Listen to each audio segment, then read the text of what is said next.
Breaking news చూస్తున్నారు. North Korea అధ్యక్షుడు Kim Jong హున్ ఈ పేరు చెబితే చాలు ఒక్కసారిగా టెన్షన్ అంతా డైవర్ట్ అవుతుంది ప్రపంచాన్ని. అమెరికా సౌత్ కొరియాలకు బిగ్ వార్నింగ్ ఇచ్చేలా ఉత్తర కొరియా అధ్యక్షుడు కిమ్ జాంగ్ హున్ ఇంకొక సంచలన నిర్ణయం తీసుకున్నాడు. ఇంకో అడ్వాన్స్డ్ వెపన్ను పరీక్షించాడు కిమ్. ఈసారి ఏకంగా 600 mm క్యాలిబర్ కలిగిన 12 మల్టిపుల్ రాకెట్ లాంచర్లను పరీక్షించింది North Korea. America South Korea యుద్ధ విన్యాసాలు చేస్తూ ఉండడంతో వరుసగా కొత్త ఆయుధాలు పరీక్షిస్తున్నాడు కిమ్ జాంగ్ హున్. ఏకంగా 420 కిలోమీటర్ల దూరంలోని శత్రు స్థావరాలను అంతం చేసేలా ఈ రాకెట్ లాంచర్ల తయారీ అంశాన్ని గురించి మాట్లాడుకుంటే క్రమం. అయితే స్వయంగా వీటిని పర్యవేక్షించాడు నార్త్ కొరియా అధినేత కిమ్ జాంగ్ హున్. కిమ్ వెంట ఆయన కుమార్తె కిమ్ జూ ఏ కూడా ఉన్నారు. శనివారం 10 బ్యాలిస్టిక్ మిజైల్స్ను పరీక్షించింది నార్త్ కొరియా. నార్త్ కొరియా పరీక్షలతో అలర్ట్ అయింది జపాన్. ఒకసారి మీరు చూడొచ్చు విజువల్స్ని. కిమ్ జాంగ్ హున్ ఎటువంటి దాడులకు సిద్ధం కాబోతున్నాడు అనేది జస్ట్ టీజర్ ఇచ్చే ప్రయత్నం చేస్తున్నాడు. తన కూతురు కిమ్ జూ ఏతో కలిసి ఆ పరీక్షని పర్యవేక్షిస్తున్న సందర్భం. ఒకసారి మీరు చూడొచ్చు, దాన్ని డీటెయిల్గా మాట్లాడుకునే ప్రయత్నం చేద్దాం. మార్చి 14 నిన్న ఏకంగా 600 mm multiple rocket launchers MRLS అంటుంటారు వీటిని. అంటే ఒకేసారి 12 మిజైల్స్ను ప్రయోగించి దక్షిణ కొరియాలోని లక్ష్యాలను ధ్వంసం చేసే సామర్థ్యం ఆ ప్రదర్శన గురించి మాట్లాడుకునే క్రమం. దాంతోపాటు మీరు చూడొచ్చు మార్చి 4th విజువల్ అది కాస్త లేట్గా రిలీజ్ చేసే ప్రయత్నం చేసింది నార్త్ కొరియా. వ్యూహాత్మక క్రూయిజ్ మిసైల్ కొత్తగా నిర్మించిన చో హ్యూన్ అని చెప్పి డెస్ట్రాయిడ్ యుద్ధ నౌక నుంచి ప్రయోగించారు. అదే ఏకంగా మీరు చూడొచ్చు మిసైల్స్ ని ప్రయోగిస్తున్న క్రమం. బట్ బిఫోర్ డీటెయిల్ గా వెళ్లే ప్రయత్నం చేద్దాం. అంతకన్నా ముందు ఈ కథనం మిమ్మల్ని కాస్త కలవరపరచచ్చు. అయితే మిమ్మల్ని కలవరపాటు గురి చేయడం ఆర్టీవీ ఉద్దేశం కాదు, కానీ ఇటువంటి కథనాలు చూసినప్పుడు కాస్త కలవరపాటు గురి అవకాశం ఉంటుంది కాబట్టి దీనికి సంబంధించిన జాగ్రత్తలు తీసుకోవాలని ఆర్టీవీ సూచించడం జరుగుతుంది. This is our distributing content where description is highly advise.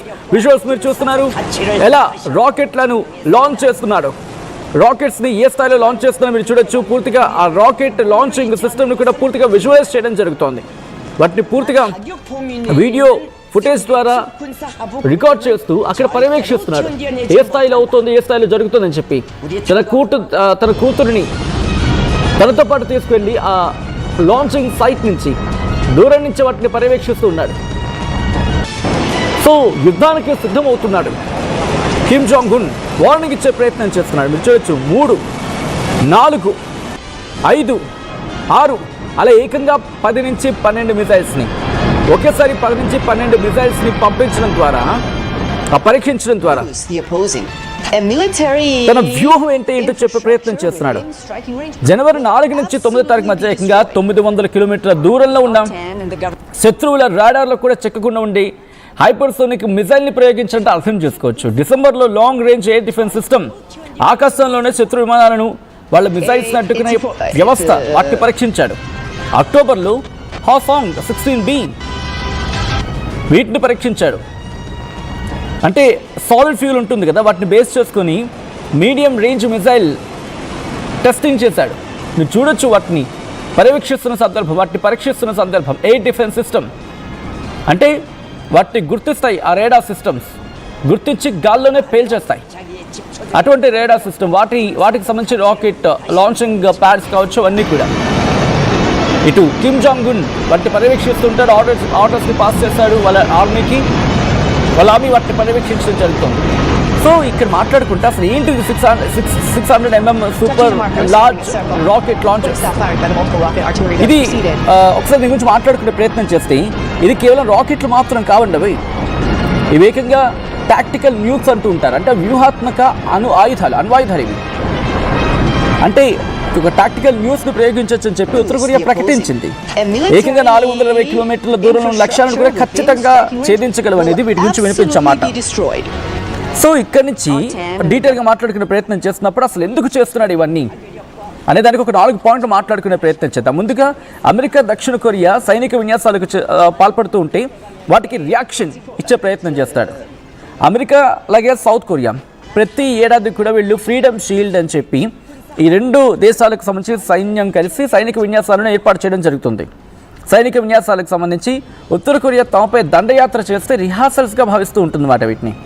అంటే వాళ్ళేంటి వీళ్ళ మీద అటాక్కి ప్రిపేర్ అయ్యేందుకు సిద్ధంగా ఉన్న వ్యూహంగా నార్త్ కొరియా భావిస్తూ ఉంటుంది. అండ్ నార్త్ కొరియా చేసి మిజైల్ టెస్టింగ్కి లేకపోతే వాళ్ళ ప్రిపరేషన్కి తగినట్టుగా యుద్ధ విన్యాసాల పేరుతో వీళ్ళిద్దరూ ఇక్కడ సైనిక విన్యాసాలు చేస్తూ ఉంటారు.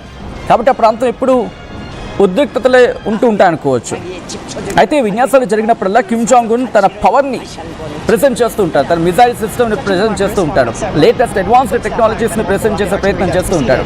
మార్చి 14న ఇలా ఒక్కసారిగా 10 బెలిస్టిక్ మిజైల్స్ని ప్రయోగించి తన పవర్ అంటే ఏంటో ప్రపంచానికి చూపించే ప్రయత్నం చేస్తున్నాడు.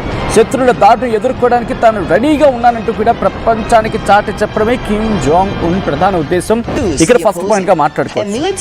అండ్ ఇక్కడ రెండో పాయింట్ కిమ్ జాంగ్ గురించి మాట్లాడుకుంటే, రిమెంబర్ 2021 నుంచి 2026 వరకు కూడా 5 ఏళ్ల పాటు వాళ్ళ defence system, defence advanced technology కోసం ఒక ప్రణాళికనే సిద్ధం చేశారనేది అక్కడ వినిపించే మాట. ఏంటది? ఇక్కడ ఏంటంటే 2021లో కిమ్ జాంగ్ ఉన్ ఏకంగా 5 ఏళ్ల వాళ్ళ రక్షణ శాఖకు సంబంధించి అడ్వాన్స్డ్ టెక్నాలజీ ముందుకు తీసుకెళ్లే విధంగా ఒక ప్రణాళిక సిద్ధం చేశాడు. ఇప్పుడు అది లాస్ట్ స్టేజ్కి చేరుకుంది. అసలు ఏంటి న్యూ టెక్నాలజీ? తన ప్లాన్ ఏంటి? తన ప్లాన్లో ఏంటంటే దీంట్లో హైపర్సోనిక్ మిజైల్స్ ఉండాలి, సాలిడ్ ఫ్యూయల్స్ ఉండాలి, inter continental ballistic missiles ICBMs అంటారు, ఇవి ఉండాలి. దాంతోపాటు న్యూక్లియర్ క్యాపబుల్ సబ్మరైన్స్ని వాటిని డెవలప్ చేయాలి. వీటిని టార్గెట్గా పెట్టుకున్నాడు కిమ్ జాంగ్ ఉన్. అయితే కేవలం మిజైల్స్ని ప్రయోగించడమే కాదు, అవి రేడార్స్కి చిక్కకుండా కూడా ఎంత ప్రిసిషన్స్తో వెళ్తున్నాయనేది ఇంపార్టెంట్ అంటూ వాళ్ళ డైరెక్షన్స్ ఇచ్చిన క్రమంలో ఇప్పుడు వాటిని చేస్తున్నాడు అనమాట. ఏదైనా రాకెట్ లాంచ్ చేసేస్తాను, అవి ICBMసా లేకపోతే ఇతరత్రానా అనేది కాదు, ఎంత ప్రిసిషన్ ఉంది వాటిని చెక్ చేసుకుంటున్నాడట ఇప్పుడు. సో ఇది రెండో పాయింట్. ఇక మూడోది జియోపాలిటిక్స్.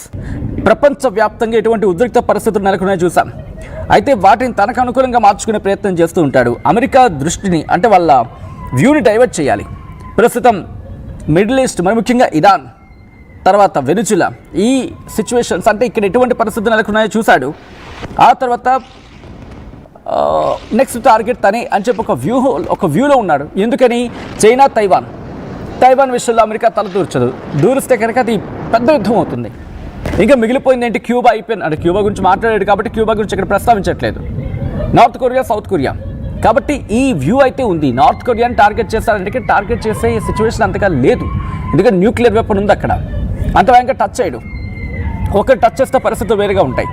బట్ ఎందుకైనా మంచిది, కీడించి మేడించి ఉన్నారు కదా అని చెప్పి కిమ్ జాంగ్ ఉన్ ఇక్కడ మాత్రం తన వ్యూహంతో వెళ్ళిపోతున్నాడు. నువ్వు నా దగ్గర రాకముందే నేనంటే ఏంటో చూపిస్తా అంటున్నాడు కిమ్ జాంగ్ ఉన్. సో ఇలా మొత్తం ప్రపంచం మీద తన బల ప్రదర్శన చూపించడం, నాకు ఈ బలం ఉందబ్బా అని చెప్పి తన బలాన్ని చూపించడం మాట, ఆ దిశగా వెళ్తున్నాడు అనేది.